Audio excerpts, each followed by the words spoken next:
عليكم يا احلى متابعين في الدنيا. معاكم قناه سومو. لو اول مره تتفرجوا معايا تعملوا لايك وشير وسبسكرايب عشان يوصلكم كل جديد. اول حاجه، كنا عارفين ان العيال او الاطفال ما بيحبوش المذاكره. ليه؟ ما اعرفش، لسه ما اعرفش. بس انا النهارده طالعه اعلمك طريقه تحفظ بيها وطريقه تذاكر بيها هتحببك في المذاكره اكتر من انت بتكرهها. يعني عندك ابنك ضحك عليك وقالك انا دخلت اذاكر، دخل قاعد على الكتاب، او مش دخل قعد في الاوضه شويه وبعدين طلع قال لك يا منى انا قعدت اذاكر شويه، راح المدرسين تشتكي لك. طب ليه؟ هو ما ذاكرش ومش بيحب المذاكره. احب قبل اقول لك طريقه نشرح درس النهارده اللي هو في الكتاب بتاع الترم الاول ده. في الكتاب بتاع الترم الاول طبعا هو متبهدل بسبب اخواتي. إيه... هنشرح اول درس في النبات ونشوف بقى ايه هيعجبكم درس النبات ولا مش هيعجبكم درس النبات. يلا بينا. المفهوم الاول، اول حاجه هو بيقولك هنا يا ستي، بيقولك من الذي تحتاجه النباتات لكي تموت لكي تنمو. طبعا النبات بيحتاج حاجات أساسية ودي مفروض لازم تبقى موجودة. طيب هقول لكم، لازم الماء والهواء وضوء الشمس، ومش مهم قوي التربة، لأن التربة في نباتات بتنمو في الطين، وفي نباتات بتنمو في الرمل، وفي نباتات بتنمو في الماء، وفي نباتات بتنمو في التربة. يعني في 4 نباتات بتنمو في أشكال متعددة. يبقى الماء والهواء وضوء شمس والتربة. حلو. طيب عندنا هنا بيقولك زراعة الأشجار تستخدم الأشجار المواد الطبيعية تنمو وتزدهر. يعني بتاخد من النباتات، بتاخد حاجات من الأرض طبيعية، مش حاجات الإنسان هو اللي بيعملها، لا ده هي حاجات طبيعية هي بتاخدها منه.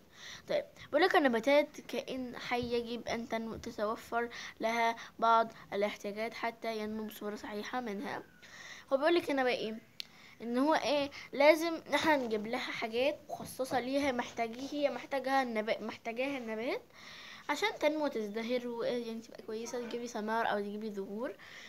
وممكن اجيب لها احتياجات كتيره. وفي اخر سؤال 5 ده هقول لكم حاجه جميله برضو. مش انا قلت لكم ان في نباتات بتنمو في كل انواع يعني في انواع كتير قوي بتنمو فيها. انا هقول لكم دلوقتي ان 5 نوع ده هيبقى فيه كل حاجه. انا هقول اول حاجه من الاحتياجات النباتات لينمو ويزدهر: الماء، محتاجين ماء طبعا، ميه. ومحتاجين ضوء شمس، ده اكيد ده الوفير عندنا. محتاج هواء. النبات بيموت في حاجه اسمها هواء، ده الاكسجين ده، عشان الاكسجين ثاني اكسيد الكربون اللي هو الاكسجين ده بيخليه يتنوع على البناء الضوئي عن طريق الورقه. بس ده مش علينا دلوقتي، هنشوفه دلوقتي بعدين. مساحة مناسبة لزراعتها حلوة. التربة المناسبة لزراعتها، حيث إن بعض النباتات تنمو في تربة طينية وبعض الآخرين ينمو في تربة رملية، كما أن هناك نباتات تنمو في الماء. يعني بقولك في نباتات كتير ومش ذاكرهم لك كلهم. يعني في مية، في رمل، وفي تربة، وفي طينة، ال4 كلهم. حلوة. زي ما احنا قلنا في نباتات بتنمو في المية والتربة والرمل وكده والطين وكده وحاجات من كده كتيرة. ففي نباتات بتنمو كده. الصفحة اللي بعدها،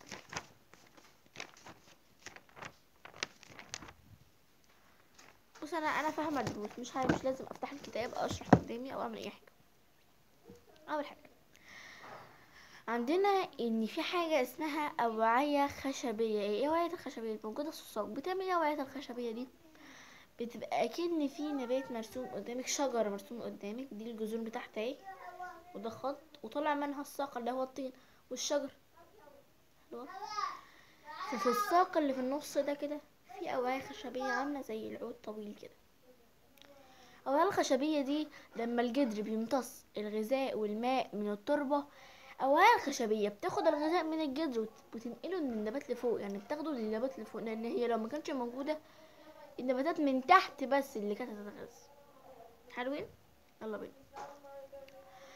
وعندنا كمان حاجة اسمها أوعية اللحاء. أوعية اللحاء موجودة في الورقة. بتعمل ايه؟ بتنقل الأكسجين أو ثاني أكسيد الكربون أو ضوء الشمس او الهيدروجين من الهواء. هي بتنطق من ضوء الشمس والحاجه اللي في الهواء دي في الجو كده بتاخدها، وبتاخدها من الورقه. الغذاء اللي بتاخده من الاكسجين او ثاني اكسيد الكربون او ضوء الشمس بتاخده من الورقه وتنزله للساق من تحت. يعني بتعمل له كده اوعيه الخشباء فوق واوعيه اللحاء تحت. حلوه. طيب عندنا حاجه اسمها الشعيرات الجذريه. لا مش هنتكلم عن دي دلوقتي. عندنا حاجه اسمها الثغور. الثغور دي موجوده في الورقه. والثغور دي بتعمل ايه في الورقه؟ الثغور دي بتمتص ثاني اكسيد كربون، اكسجين، بتخترق الاكسجين او ثاني اكسيد كربون، او ضوء الشمس او سان لايت. بتمتص اكسجين وثاني اكسيد الكربون و سان لايت، ضوء شمس. طيب.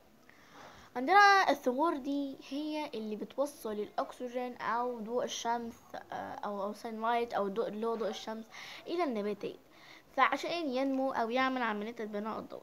حلو. وهنتكلم دلوقتي عن ايه هي عملية البناء الضوئي. يلا بينا نكمل. خلاص بقى هنردد بقى الكلام وبعدين هنشرح تاني.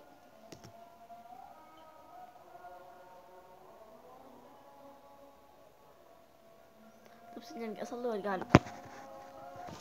كفايه بقى هنا شرح لحد دلوقتي، عشان كده كفايه جدا.